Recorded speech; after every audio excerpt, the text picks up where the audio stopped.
Hello. Ooh, yay. For a minute there, you were so quiet. I felt a little guilty not being the show.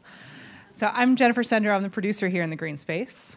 You are at the first show of our new season. This is the very first. Hooray. It's not even Labor Day, and here we are, back to work. So hopefully you noticed all the new art and fresh paint and fun stuff going on in here. We hope everything's working. If your chair seems wobbly, let us know. I think we're done with all the maintenance projects. Before we get started, this is a great time to turn off all the sound-making devices you may have, cowbells, phones, iPads, etc. If you want to tweet during the show, please be subtle so that you don't distract the people on stage and sitting around you. On the other hand, if you're watching at home right now on our live stream, please join us in the conversation we are having online. We are at the Green Space on Twitter, and we're using the hashtag InsideLook. So some of you on your way in noticed one thing that wasn't here that should have been, and that is the bar. So as I mentioned, we've been doing some maintenance, and due to a small clerical error, we did not maintain the bartender's schedule. But the good news is on your way out, we will have the bar. So if you want to stick around, we're going to have drinks after the show. So that's the good news. But back to the video. The video of tonight's show will be archived online by tomorrow, so check it out at thegreenspace.org. If you loved what you see tonight, share it with your friends. We live stream all our shows, so if you can't come back in person, you can always see what we're doing online. Later this month, we're mostly sold out, so if you didn't already sign up for the newsletter and get your tickets, you can't come, but we do have tickets still to musicians from the Marlborough Festival on the 28th. That's a WQXR show. In October, we still have tickets for Leonard Lopate's Lopate and Locavore series. Marcus Samuelson, Mangchi, and Mater Jaffrey will be here. And Rick Moody is coming here with his new book in November. So check out all that great fall stuff. Tomorrow night, QXR is sold out tomorrow night. Sorry, guys, but you can watch the webcast of Jamie Barton and the Richard Tucker Award winners. And Chrissy Hind is going to be here on the 24th. So she'll be here with John Schaefer. So those will be some great webcasts. Now, your host tonight is an award-winning radio host and currently the voice of Afternoon Drive on WQXR. He's not just a regular host here in the Green Space. He has also broadcast from little-known venues like Lincoln Center, Carnegie Hall, and the Hollywood Bowl. Give it up for Elliot Forrest.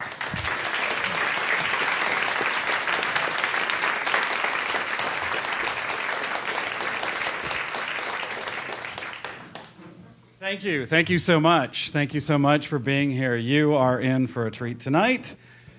Love, loyalty, memory, identity. The new musical Allegiance explores the things that motivate and inspire all of us, while it tells the story of one Japanese-American family's experience during World War II.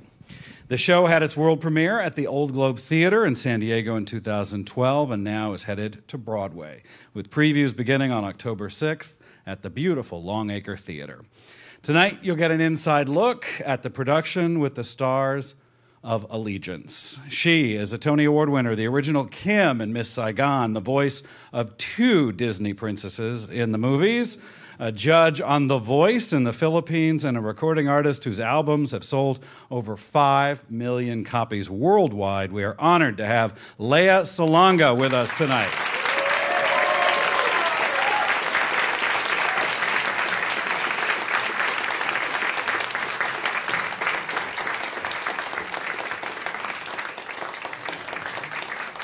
He is an actor, singer, and songwriter. You've seen him on Broadway, perhaps the television show Glee. This hometown crowd will appreciate that he's also a graduate of Stuyvesant High School. Give it up for Telly Leung.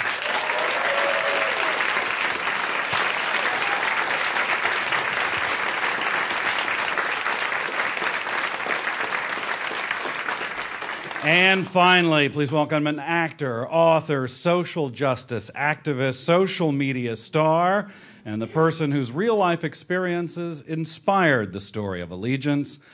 And it almost goes without saying, but I will anyway. We first came to know and love him as the helmsman of the USS Enterprise from the original classic television show Star Trek. Please welcome George Takei.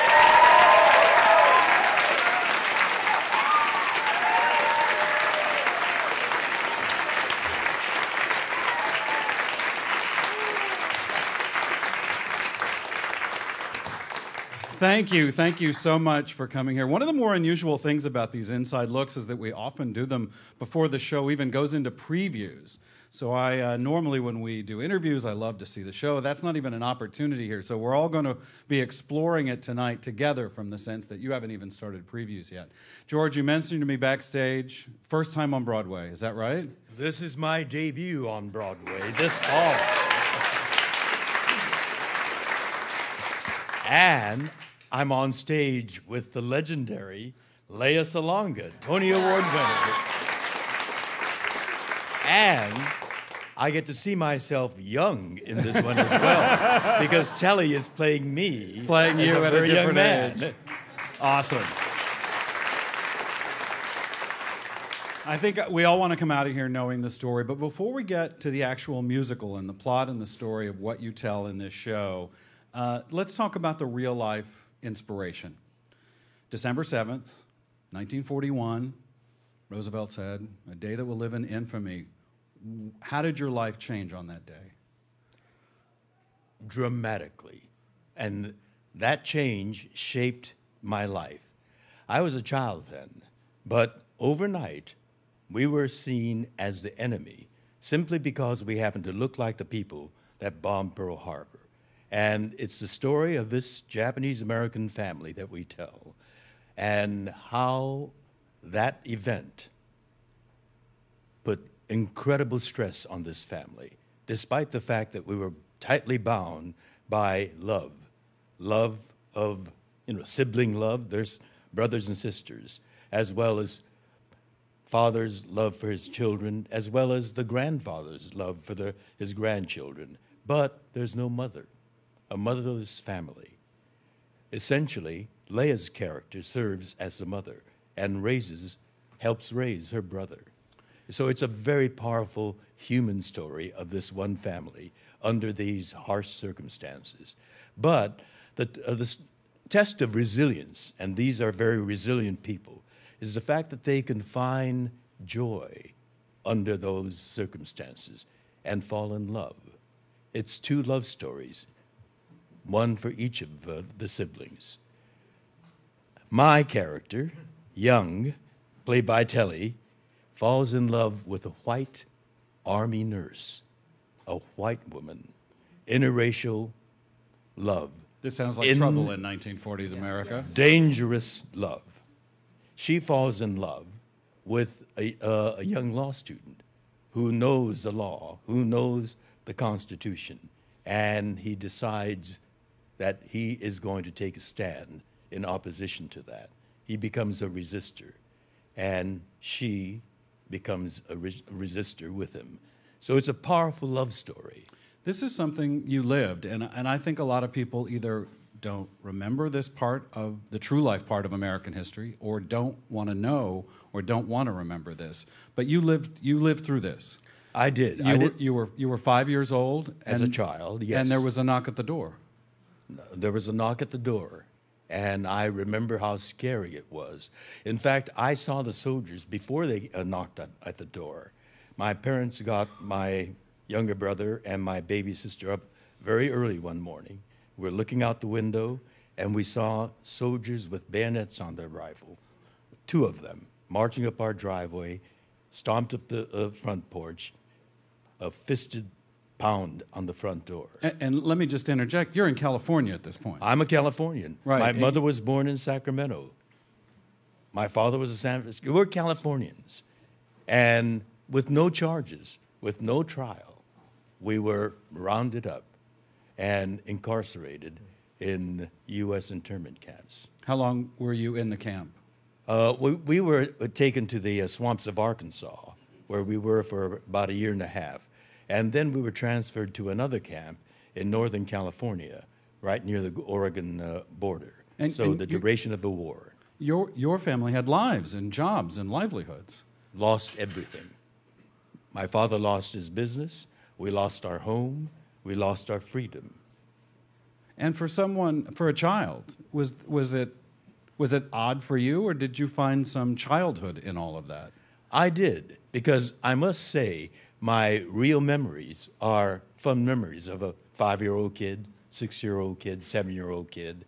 my father prepared us for that trip to Arkansas by telling us that we were going on a long vacation to a place called Arkansas. We were thrilled. Arkansas. It sounded exotic. I've been to Arkansas. No, Well, it's when lovely. you're a kid, it can be fun. You know, there was a creek.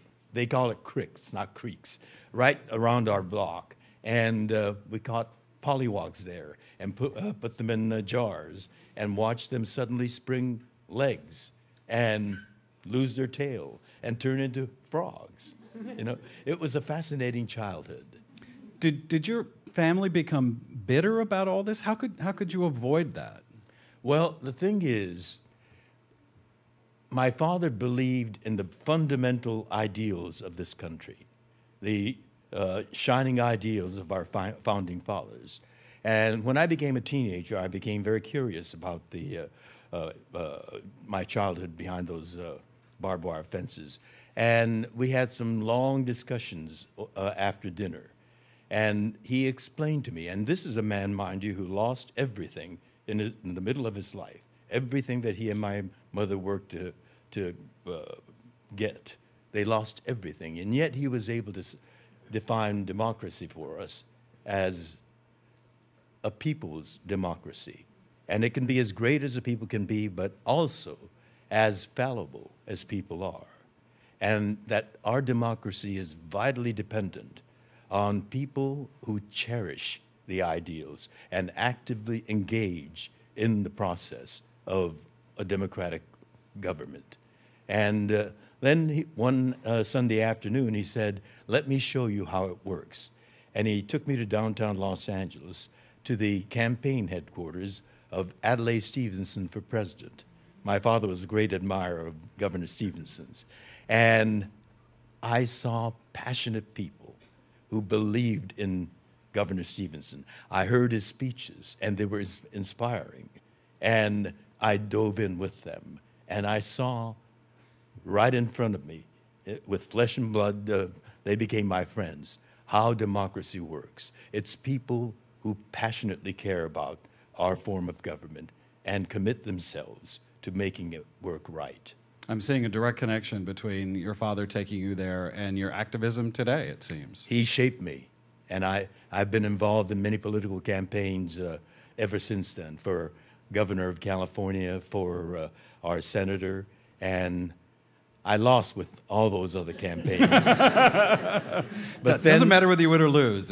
You're part of the campaign. My councilman, city councilman, one of the first African Americans that became a councilman in a major city, Tom Bradley, declared for the mayor of Los Angeles. And my father threw a fundraiser for him in our living room. And I became a volunteer in that campaign. And he asked me to be his Asian American chair for his campaign. And he won at long last. I supported a winning candidate. So the musical allegiance, it's not so much your life, it's inspired by these. It's my parents' right? experience, yes. I see. Okay, all right. And how long have you been working on this show? Well, a while. It's been a while, but every day of that while has been committed to making sure that this makes it to Broadway. It had to be on Broadway because we met the creators in a Broadway theater for 2 nights in a row, but just by coincidence. But I don't think that was a coincidence. It was meant to be.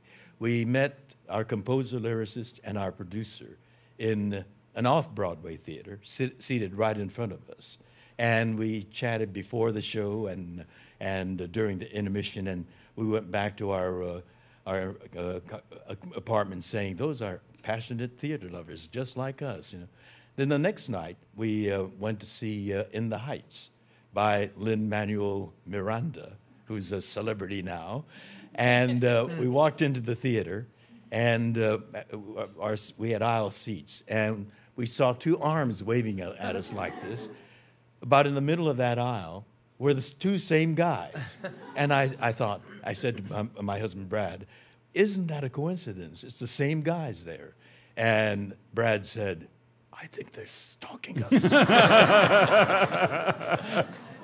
And so we met in the theater. Near the end of the first act, there's a powerful song that the Puerto Rican father, sings. It's called Inútil, useless. He feels useless because he loves his daughter, who's very bright and wants to go on to college. And he couldn't do anything to help her. And I don't know how that triggered me, but it reminded me of my father in the Arkansas camp. And I remember the conversation that we had after dinner, how anguished he was. He had three young children, and he felt so helpless and so uncertain about our future and what is going to be happening to his children tomorrow, much less in the future. What kind of life are they going to have? And I started bawling. And then the intermission comes and the lights go blazing on. And I'm quickly wiping the tears off my face. And these two smiling guys come climbing over the knees to chat again. It's the power of the theater, isn't it? It's the power of the theater. You knew you could do it. And I told them why that song moved me. And that was the beginning. In a Broadway theater, so it has to be on Broadway. And I guess there was no discussion at that point, after being so moved, that it might be a play instead of a musical. Well, that was my thought before that. But Jay said, I'm a composer lyricist, and we're musical theater fans too. So when he said a musical would be a wonderful way of heightening the emotions there, and we absolutely agreed with them. But we just knew him from intermission conversations. So, we agreed and we said, yeah, it's a great idea. They went back to San Francisco. We went back to Los Angeles. But I started an email conversation with Jay, and I invited him to come down to Los Angeles to visit the Japanese American National Museum. I said, you'd be interested in that. I happened to be the chairman of the board then, so they got the chairman to be their personal docent. And they got even more fired up. He went back, and this was about 3 weeks later. He sent a song over titled Allegiance. And there I was at my computer, bawling away again. And that's when I said, he's the guy. A musician. He's the guy. And we worked together from then on. Leah, you've been involved in this as well for some time. Yeah, since the very first reading at the Japanese American National Museum. I can't even remember what year it was. I was asking you today. It was 2009, 2010? 10, I think. Well, we'll argue about that later. But yeah, from the very first reading, my agent told me that there was this new musical that was being developed. I asked for music to be sent, and then there were, I think, a couple of songs plus a little bit of video that you had done of some preliminary or very early reading of something, and then I'm like, I like this, so let's give this a try. And so for every single reading, workshop, production, lab, I've been involved with the show, and At it's the very been incredible beginning. from the very beginning, pretty much. Yeah. Was it the story? Was it the music? What touched you most? I think it was the song. I don't know if it was the story, because what it was back then is very different from what it is now. And the story has become much more compelling, much more streamlined, incredibly emotional. But it's gone through so many changes since that first reading that I almost don't recognize. They're not the same shows anymore, except for one song. There's one song that Jay wrote titled Gaman.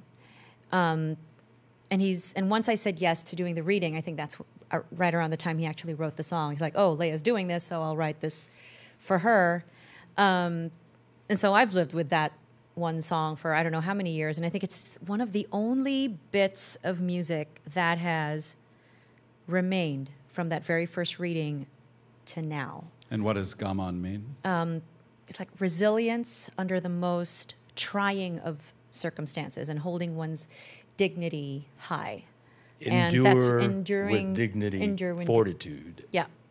Sounds That's like what that's everybody a in the camp does. Yeah. major theme, exactly. And Telly, how long have you been involved? I've been with the project since 2010, I want to say. Okay. Yeah, 2010. Yeah, 2010. So that first reading was a year before that. Right. Then you're right. Yeah, 2000. I win the argument. Yeah. Okay. Just for those of you who go, oh, a new Broadway show is opening, and we're going to go now, and it just opened, and you think, well, they've probably been working on it for a couple of weeks. No, that's not the case. It's years in the never- making. Version, we had a mother. There was But a mother. yes, but she died.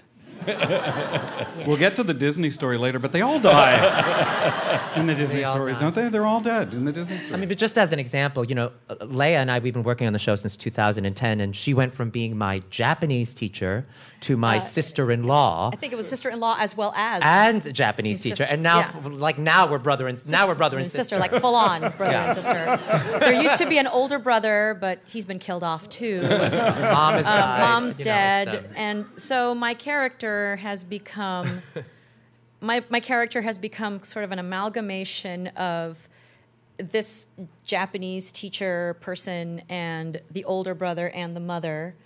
And my name was very different at the beginning. It was Gloria. I have a story about that later. There was Gloria, and now it's Keiko. But for short, it's K. There was one night during the world premiere production in San Diego where George, on stage, in performance, called me by my old name. From a draft 3 years ago. Yes. Yeah. I was like, Gloria, I mean I Kay. don't forget. That was great. awesome. It was great. just... That was her English name, That's right. Gloria Keiko. That's right. Well, you guys are in for a treat. We get to hear a song from the show. Tell us what we're going to hear, Telly. This song, this version of this song, because as you It's know, gonna change musicals in, like, change. a I'm week. sure it'll change again. But this version of this song, as of last Friday, is called "What Makes a Man," and it's Sammy's first kind of big song on the show. In the show, Sammy has a conflicted relationship with his father. His father is Issei, which in Japanese means first generation. Sammy is born in America, so he's Nisei, second generation. And when, in our story, which reflects kind of what the community was going through, many of the Issei members, the first generation members, after the bombing of Pearl Harbor, they dealt with the internment and the situation and the racial tension of it by saying, gaman, endure, bow your head low.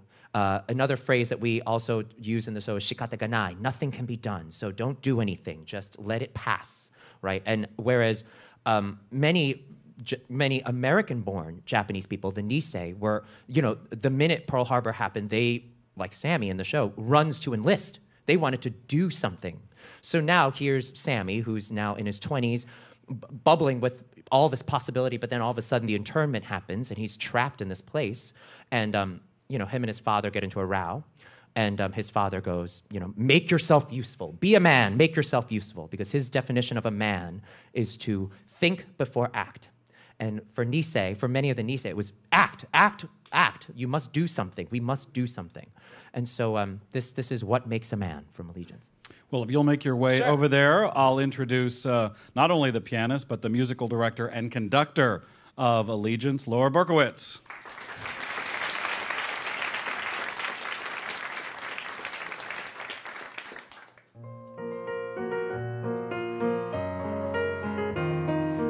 Make yourself useful. Does he hear himself? Look where we are. Stuck in this wasteland where nothing and no one goes far. One word and I'm 12 years old again. When I challenge him, I'm first to blink. I'm so tired of being told again what to do, what to say, what to think. You must know your place here. Be humble, don't stand up too high. He says, go be helpful, then tells me that I shouldn't try. He'll never understand me. He questions each move that I make. But I won't let him command me. That's my first and last mistake. What makes a man is not what he says. It's the action that he takes. What makes a man is not how he fails, but the record that he breaks. What makes a man is what he makes of himself while he's giving it all he can. That's what makes a man. I should be out there, far past the fences and wire, so I look like the enemy, so there's no way to climb any higher. Our people will need support now. We're out on our own, make or break. It's no time to come up short now. There is so much more at stake. I'm more than just a number on a beat-up luggage tag, some nameless, faceless body in a crowd. When the world is upside down, find the upside, turn around, and be the kind of man to make him proud. I'll be the kind of man to make me proud. What makes a man is not what he says, it is what he leaves behind. What makes a man is not what he gets, but what he gives back to mankind. What makes a man is what he makes of himself while he's giving it all he can. My soul awakes, I'll do what it takes, and that's what makes a man.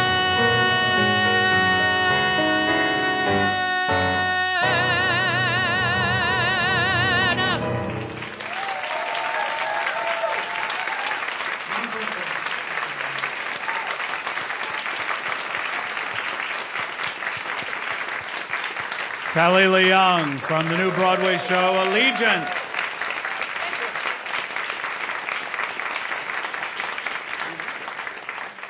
Thank you so much. That was awesome. So be specific here. You said this was a new song, new version of this song? Yeah, actually, this song actually did not even exist in our San Diego world premiere production. Sammy actually didn't have a song. Sammy had one. Yeah, Sammy had a big song at the end of Act 1, and then they decided they went, oh, this is such a great song. They're like, and it's ending Act 1. We're going to give everybody a little piece of this song. So it ended up not being Sammy's song anymore. So then it was after we came back from San Diego, we did one more, what they call a developmental lab in New York City, where we gathered the whole gang again together, and we got into a rehearsal studio, and we really dove into beat by beat this piece. Yeah. And they said, Sammy needs some sort of I want song, it's kind of what is it that he wants, and he wants the appreciation of his father. He wants to be taken seriously as his own man, and to be his own person. And so this song was first written in May 2 years ago, yeah. I think, and it's gone through many drafts since. The last draft being last Friday. So those are brand new lyrics from Friday. So crazy, I know. But that's putting on a new musical. That's kind of the process. Oh, yeah. There's going to be a lot of changes once, even like during the next few weeks in the rehearsal studio, and then once we start previews, and the preview audiences are going to get all kinds of new stuff that gets thrown out the next day, and it's fun. It's nerve-wracking and it's crazy. That's why we look forward to the opening. Yeah. It freezes the show. The show's frozen. But, it's part of that, too, is it's part of the process of an original musical. Allegiance is based on the events of the internment and George's life and his experiences there and the experiences of the 120 Japanese Americans that were actually in the camps. But, it is an original musical, not based on a book, not based on a movie. It's brand new. So that's why these characters have grown and changed, because we as artists and the creators as artists have the liberty and the freedom to do that. You grew up here in New York. I did. I'm curious, was there a moment where you went, wow, I have a voice, I can really do this? I went to Stuyvesant High School in New York City, which was a math and science high school.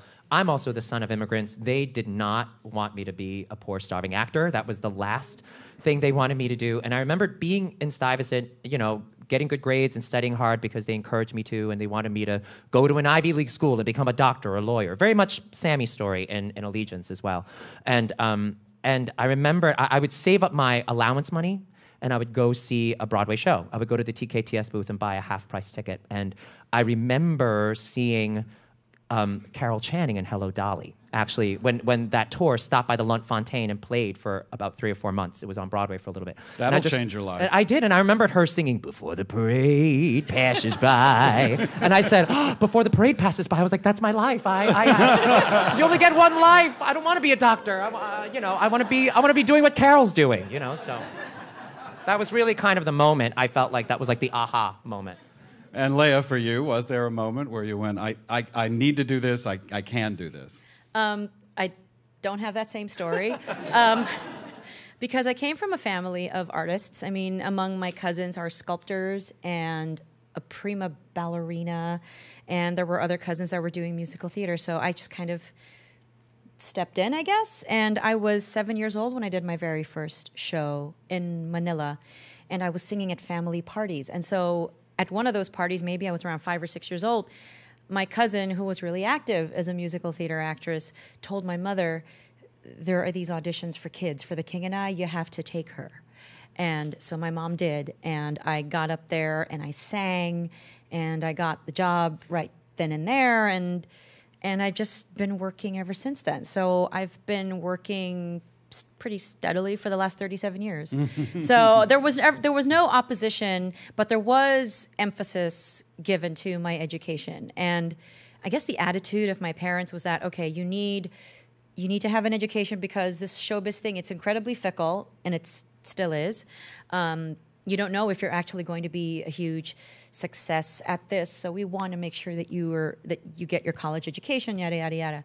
And so I went to university as a pre-med student, which I actually did enjoy. It was I totally had my sights set on becoming a doctor, and then these auditions for Miss Saigon happened in the Philippines, and that kind of changed my life, and that was that. That was a major turning point for you. It was a huge turning point, and it was actually not during the auditions that I made the decision, okay, this is what I'm going to do for the rest of my life, because even while I was in Miss Saigon, I was like, okay, I'm going to finish out my contract, head home, and continue my life as it was before the auditions even happened. And then there was one Sunday, my mom and I went to church. We were practicing Catholics. Me, not so much anymore. My mom still is, though. But we went to Mass one Sunday, and then the priest, during his homily, said very, very little. And all he said was, each of us has been given a gift by God. Use the gift that God gave you. And then I was like, okay, that must be for me. And then I made that decision. Okay, I'm in this West End show, which is a huge hit. I think this is what I'm meant to do for the rest of my life. I'm not going to go back to university to become a doctor. And then I started the application process for drama schools in the UK. And then I got the call, you're going to Broadway. So to New York I came. And once I got here, it felt like this is home. And that was that. I think we're glad that it worked out that way. Yeah, it did. I want to go back to the show a little bit, because I think maybe 2 or 3 years ago, the presidential race hadn't started yet, and now we're at the beginning of it, and all of a sudden the term immigrants is at the forefront. Ooh. This must come up in your rehearsal as you start to talk about the immigrant issue in politics now, and as it relates to this play. Have you been talking about that? Allegiance is very relevant to our times today. The immigrant issue. When Donald Trump says immigrants are rapists and criminals and all that, that is with a broad brush painting all Mexicans. Mexicans who have been here for many generations, and people look at them like that. When 9/11 happened, we've had Arab Americans in this country for many generations, and suddenly they were looked at in the same way. So the fact that Japanese Americans were looked at as the enemy just because Pearl Harbor was bombed and that we happen to look like them is the same lesson. And we've got to learn from history. Unfortunately, this chapter of American history is little known, or if they knew a little bit about it, it's been forgotten. And so, in a very entertaining way, we also remind people of how fragile our democracy is. There's an aspect, like I said, I haven't been able to see the show yet, but you've talked about this a great deal, and tell me if it's in the show. You talk about the 442. Yes. Is this a part of the play?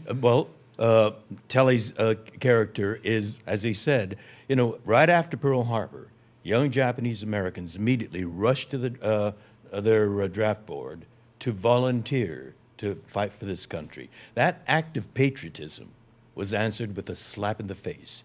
They were denied military service and categorized as enemy non-aliens.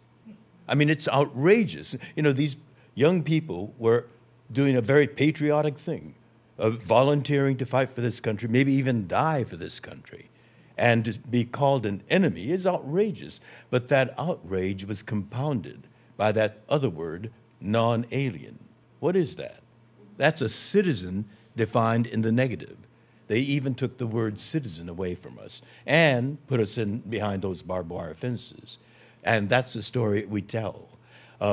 Young people like Telly's character, Sam. I'm the same character, old, and I'm remembering this story. Were desperate to prove their Americanism. And finally, after a year of imprisonment, the government realizes there's a wartime manpower shortage. And here are all these young people that we labeled enemy non-aliens. How do we tap them? And so in order to justify their tapping young Japanese Americans, they come down with a notorious loyalty questionnaire, very sloppily put together. Yeah, There's a that's copy it. of it. This That is key a question- copy of that you can find on Number the internet. It 27 and says, number 28. Statement of United States, citizen of Japanese ancestry. So explain what this document is. Well, it asks a series of questions, but the most outrageous question was question 28, which asked, and I'm paraphrasing, will you swear your loyalty to the United States of America and forswear your loyalty to the Emperor of Japan? We're Americans. For the government to assume that just because of these faces, that we have an inborn, organic loyalty to the emperor was outrageous. So if you answered no, I don't have a loyalty to the emperor to forswear, you were also answering no to the first part of the very same sentence. Will you swear your loyalty to the United States? If you answered yes, I do swear my loyalty to the United States, then you were confessing that you had been loyal to the emperor and were now willing to forswear, set that aside, and repledge. And the amazing thing is that thousands of young men bit the bullet, swallowed that bitter taste, and went to fight for this country. But the converse of that are the resistors. And I consider them just as heroic because they stood on principle, took a lot of guts to stand on those principles. And it was a very American act. And for that, for taking that stand, they were tried for draft evasion, found guilty, and sent to federal penitentiaries. It's a chapter of American history that we can't be too proud of. And the flip side of that is the 442 Yeah. of the people 442. who did enlist and go fight. I mean, there was truly a belief by those that did volunteer to fight in the 442 and to fight in the war, even though they were them and their families were imprisoned in these camps. They felt like if they went and did that, they would prove their loyalty and they would free our families. That was really the belief of these young End people. the war and get 'em out. Right. That this was going to be this was the act that was going to help our community be free. And So this was a combat unit. this was a combat unit, and They actually, were used like cannon fodder. They were sent out on the most dangerous mission, sustained the highest combat casualty rate of any unit of the entire Second World War, and came back as heroes. The most decorated unit of all of the units of the Second World War. They were greeted back on the White House lawn by President Harry Truman, who said to them, "You fought not only the enemy, but prejudice, and you won." And that's the character that Telly plays, and that's me as an old grizzled veteran who fights in the Korean War and the Vietnam War as well. They weren't, people that were fighting just for that one war. They were dedicated to making sure America prevailed, to make America a better country.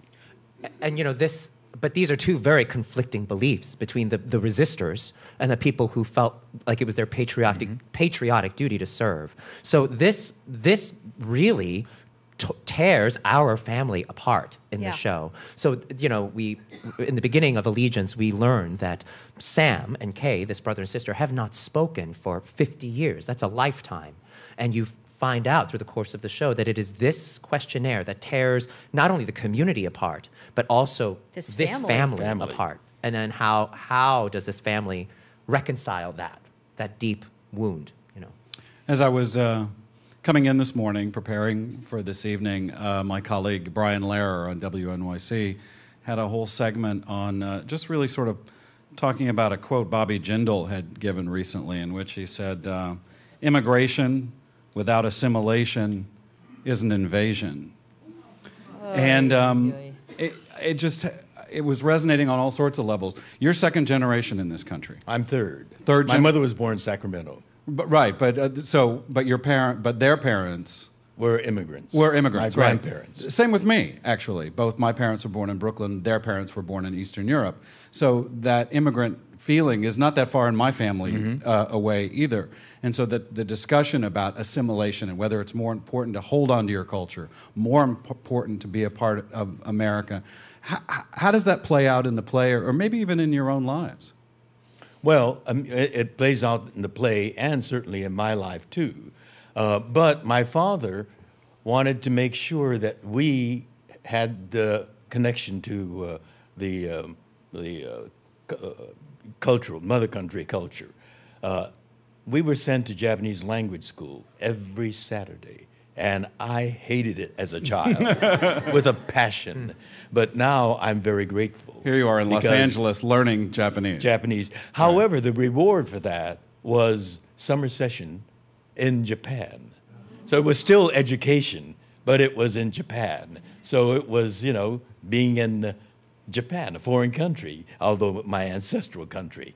And so my parents were very much focused on education. Education in public school and also language school on Saturdays. And my father was in real estate, and he always emphasized my studying architecture.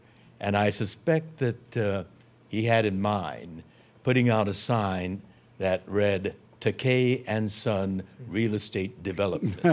I would design the building, and he would develop them. So I went to Berkeley as a architecture student for 2 years as a good son.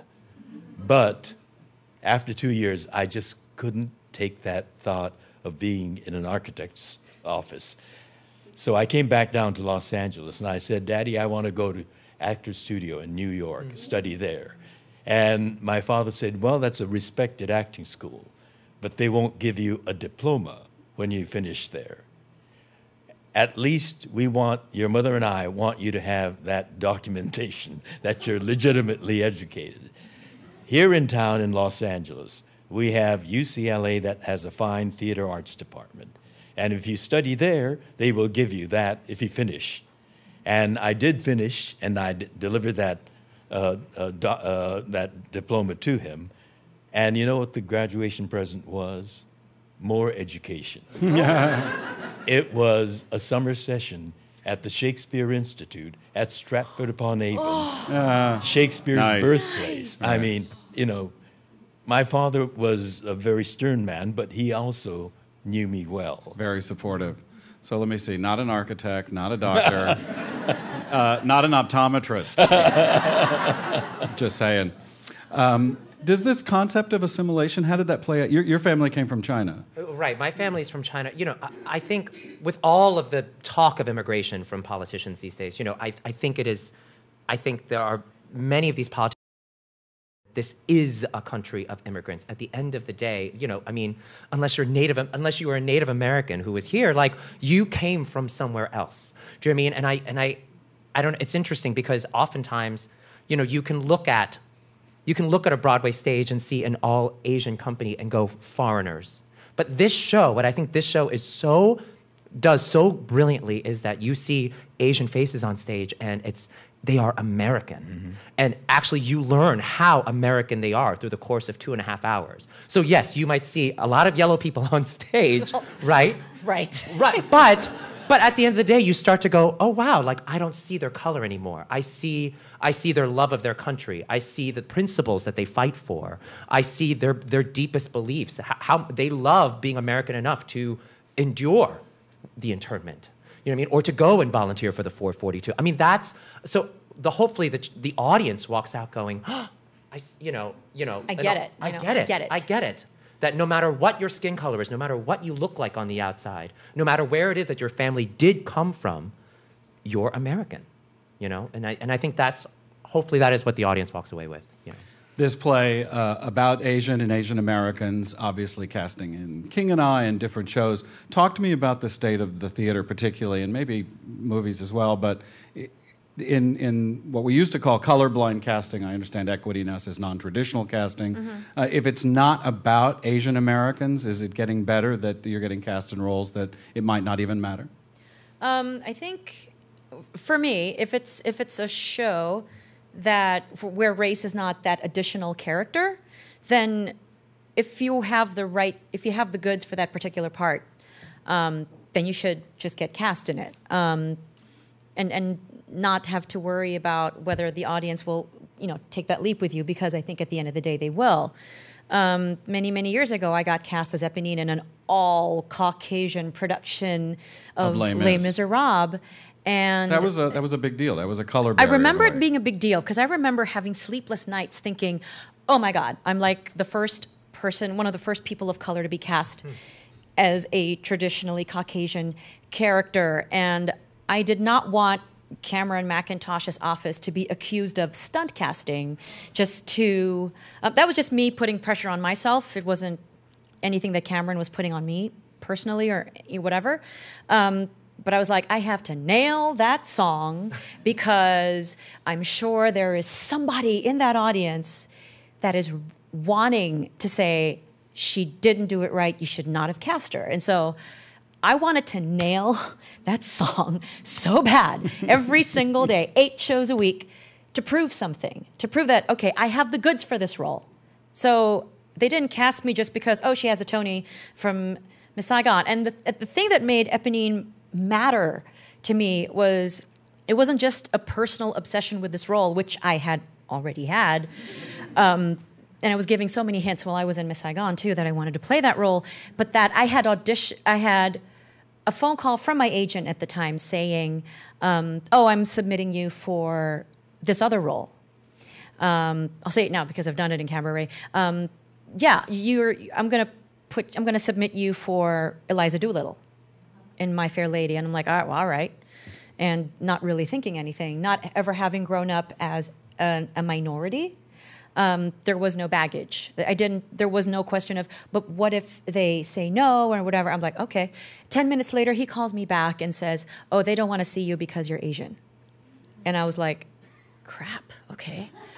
And then not long after that, I get the offer to play Eponine. And so I felt this is karmic. This is like it's come back. And I get the chance to prove something that as long as you have the goods and if race is not an integral part of the show, then anybody can play whatever role as long as they're right for it. Just not long ago, I'm so sad that he's just passed away now. I mean, a 21-year-old Kyle Jean-Baptiste got to play Jean Valjean on Broadway. And he was about to go into another show when at his untimely death. But if you have the goods, and Les Mis is one of the most perfect shows where if you have the voice, if you have, if you're fit that character, whatever color you are, you should just be able to play it. And that's, so I just felt so happy. I think it's a matter of trusting the audience. And I think a producer like Cameron is so great because he was able to go, I trust that this audience will sit in a theater for 2.5 hours and suspend their disbelief that tree is cardboard. You know what I mean? Like, that's okay. And like, Right. Eponine can be Filipino, and like, it's okay. Like, totally. Even if she has Caucasian parents, like, the audience will suspend their disbelief, and she will It's be like, brilliant. it's fine. Yeah, it's going to be fine. And the audience goes with it. Do you know what I mean? I remember seeing Audra McDonald in 110 in the Shade at the Roundabout, and I was like, I didn't think once about her race on stage. She was absolutely brilliant in the role. She was the best person for the role. As Carrie in Carousel. Right, in Carrie and Carousel. And she's in love with Mr. Snow. Right. And it's completely not a thought. I can only imagine, and I've looked at IMDb for you, George, the kind of roles you were playing prior to Star Trek. And I'm guessing that there were a lot of sort of stereotypical Asian roles. Was there a discussion with Gene Roddenberry when he cast you as Star Trek about what that meant to have you play this role? No. This is a futuristic show. And Gene was an idealist. He saw a utopian society 300 years from now. The Starship Enterprise was a metaphor for Starship Earth. And the strength of the starship lay in its diversity coming together. So you saw that in the makeup of the crew. You saw the captain, who was a North American, played by a Canadian. The engineer was a European, played by another Canadian from Vancouver, and an African woman was the communications officer, and an Asian person. But he didn't want to bring in the turbulence of Asia in the 20th century, because it was a series of wars, colonizations, revolutions. And his challenge was to find a name for this character, because every Asian name is nationally specific. Tanaka is Japanese, Wong is Chinese, Kim is Korean, Salonga is Filipino. And this nationalistic infighting was not what he wanted to suggest. And how to find the name that suggests all Asia, Pan-Asia, was his challenge. And he had a map of Asia pinned on his wall. And he was staring at it one day, and he found off the coast of the Philippines the Sulu Sea. And he thought, the waters of a sea touch all shores. And that's how my character came to have that name. So the casting was intentionally diverse, because that was his philosophy. And I believe in casting in current productions, be it movies or film or television, to reflect the American scene, that diversity. But also, because of our history of segregation and separatism, we need to have stories like Allegiance or Porgy and Bess that reflects the American scene, but also reflects American history, because we have to learn from that. And I think that's the important thing of Allegiance. It reflects a chapter of American history that is important for all of us to remember as Americans, and not allow something like that to happen again, despite Donald Trump. Right. We have some time to take some questions from the audience. So if you have a question, we have some people who are going to run around. All you need to do is raise your hand if you've got some. And if you don't, I have more. So just quickly, George, if I've done the math right, I guess Star Trek next year will have started 50 years old. 50 years in 1966. However, for me, it's already 50 years, because we did the pilot in 65. 65. Did you think when you first put on that uniform that you'd be talking about it 50 years later? Well, Jimmy Doohan came up to me. We were having a chit-chat off stage. And he said, what do you think of the future of this pilot? Well, this is while we were filming the pilot. And I said, I smell quality with this show. That means we're in trouble. Quality never survives. And I said, we're going to be lucky to get 2 seasons. But Gene Roddenberry decided to start the show with that powerful statement: we are boldly going on a 5-year mission. Well, I was wrong. We lasted 3 seasons. The real enemies were not the Klingons. They were the NBC programming officers. But movies and everything else. Yes, who do we have? Go. We have some pictures. Of course we do. Didn't we look young? I wanted to ask you about this because I'm a big Howard Stern fan. Oh, my. Oh, wait, one more time. I don't want to walk on that. Go ahead, say it again. Oh, my. And he replayed the other day your first appearance. And at one point asked point blank if you were gay. And of course, at the time, everybody would be denying this, which you did. And then, as I said to your husband, Brad, on the way out, it was nice to meet you. I've heard a lot about you. Anyone who listens to the Howard, I know a lot about you guys from listening. Oh, my. I really feel absolutely naked in front of you. But it must feel completely liberating for you to be able to be out and be proud and to see the marriage equality. Did you ever dream that it would really come this far so quickly?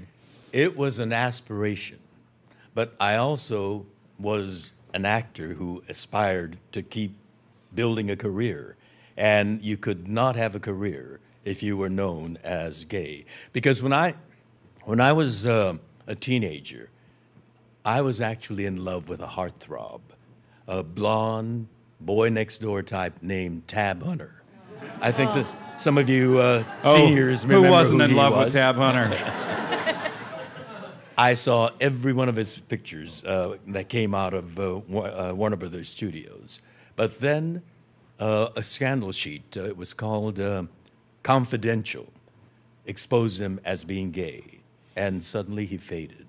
We didn't hear from him again. And that was the lesson for me. I could not have an acting career if I were known publicly as a gay person. And but over the years, the climate started changing, particularly after 1969. That was a very important year for me because, first of all, Star Trek got canceled in '69, but that was also the year of Stonewall. And the equality movement began, gay liberation movement began. And it was making an impact on society. And in 2005, the California state legislature, the entire legislature, passed the marriage equality bill. Massachusetts had marriage equality. They got it in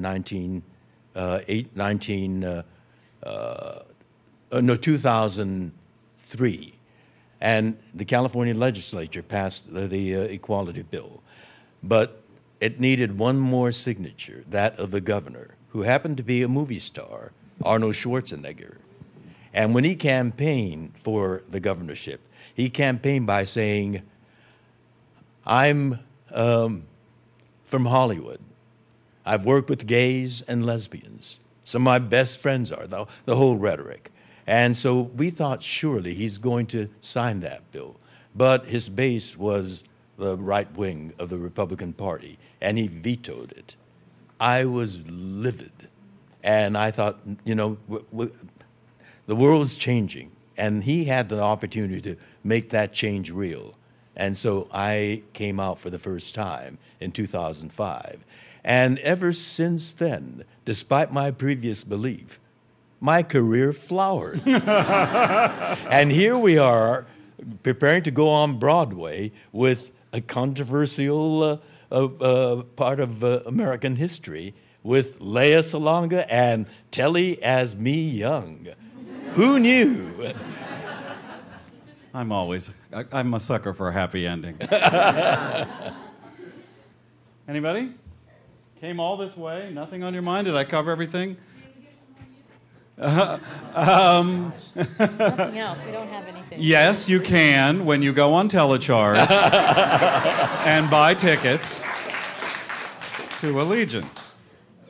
Have you been aware of a declining and then growing knowledge of Japanese internment? Because my mom and we'd read a book about it a couple of years ago. We were talking about it, and my grandmother was there. She was born in 1941. Where's the voice coming from? Over Over here. Yeah, she was like, "What's that? What are you talking about?" And we're like, "Well, Japanese internment." And she's like, "What's that?" And we were like, "You lived through it. How do you not know what it is?" So have you been aware of people not knowing about it and then suddenly knowing about it again? As a matter of fact, after the San Diego production, I made that discovery. So many younger Japanese Americans, and I mean people younger than 50, from my vantage point, they're young, they came up to me and said, I knew my dad and mom or my grandpa and grandmother were in camp. That's the term, in camp. But that's all I knew because they didn't talk about it. They felt so wounded, so shamed by that they didn't talk about it with their own children. And so that's all they grew up with. Our history books didn't say anything. There was no other access to that information. And they told me they learned about the internment, how harrowing it was, how anguishing it was for them, for his parents and grandparents, for the first time. So the Japanese American community, too, is learning from Allegiance. We have one down here, Jennifer. I was curious, sir, how did your family survive? How did your family rebuild their lives after you were 7 years old, after you came out of the camps? Did it take years for you to get back to what you had? Well, the hostility was still strong. When the gates of the camp opened, we were given a one-way ticket to anywhere in the United States that we wanted to go to, and $25. That was it. Everything was taken from us. We were supposed to build our lives with $25. My parents decided to go back to Los Angeles, but the hostility was keen. And as a matter of fact, I learned about prejudice after I came out from the camp. Our first home was on Skid Row in downtown Los Angeles. Housing was next to impossible.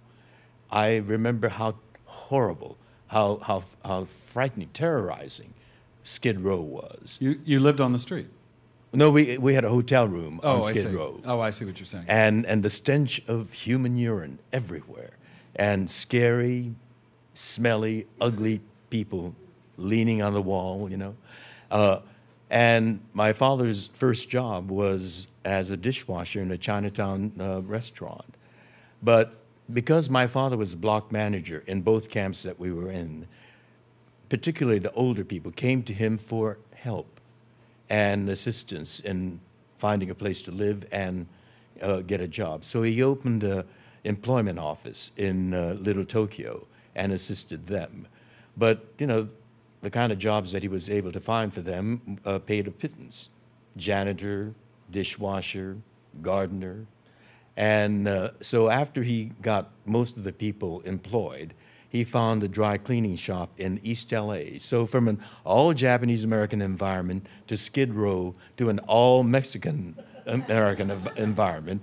And yo puedo hablar español por esa razón. I speak Spanish. But then, and I'm still astounded by it. They worked long, hard, killing hours. But in 4 years, they got enough capital together to buy a 3-bedroom home in the former district of Los Angeles, the Mid-Wilshire district that we lived in.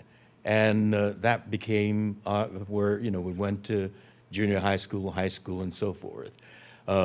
It was amazing what my father had a good sense of business timing. Japanese Americans were getting back on their feet by that time, and he switched to real estate. And so they bought homes and businesses from him and became very successful. Time for a couple of more, if we have them. Yes, right over here, Jennifer. Right in front of you, yeah. Hi. Did the government ever apologize or compensated the people that were interned? It was a long, long struggle, but in the 70s, the movement began in the Japanese American community to get an apology and redress for the incarceration. And the Congress formed a congressional commission to get more information on the internment. And I testified at that congressional hearing together with others. And in 1988, President Reagan, signed the Civil Liberties Act and formally and officially, on behalf of the government and the people of the United States, apologized for that incarceration and pledged a $20,000 redress. I mean, that was just a token of what we lost, but it was a token. I mean, it was a money.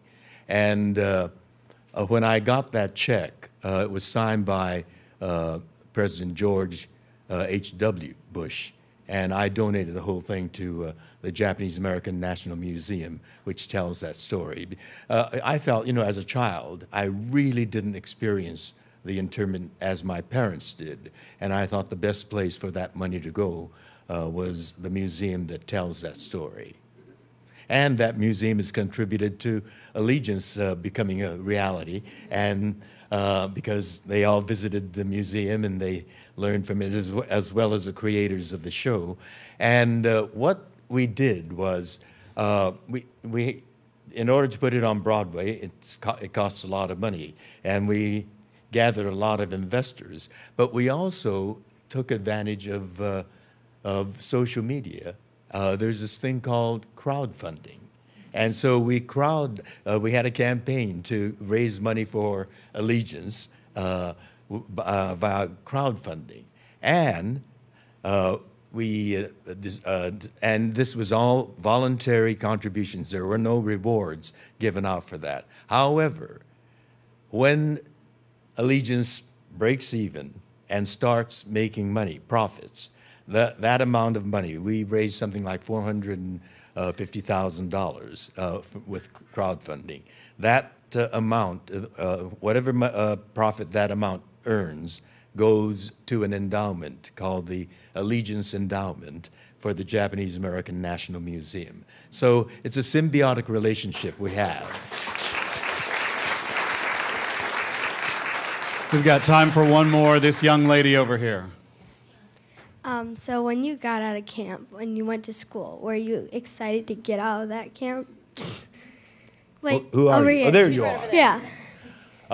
When I started school after camp, I had a teacher, and I'll name her, Mrs. Rugen, who kept referring to me as a Jap boy. It hurt. I was a little kid, and what had I done to that teacher? As an adult, though, thinking back, maybe she had a son or a husband in the Pacific Theater and lost them. But I'm still her student, and I'm a kid. And why she had to call me that epithet, and she never called on me when I raised my hand. So I quit raising my hand. I knew she hated me, and I hated her right back. Her name is Mrs. Rugen.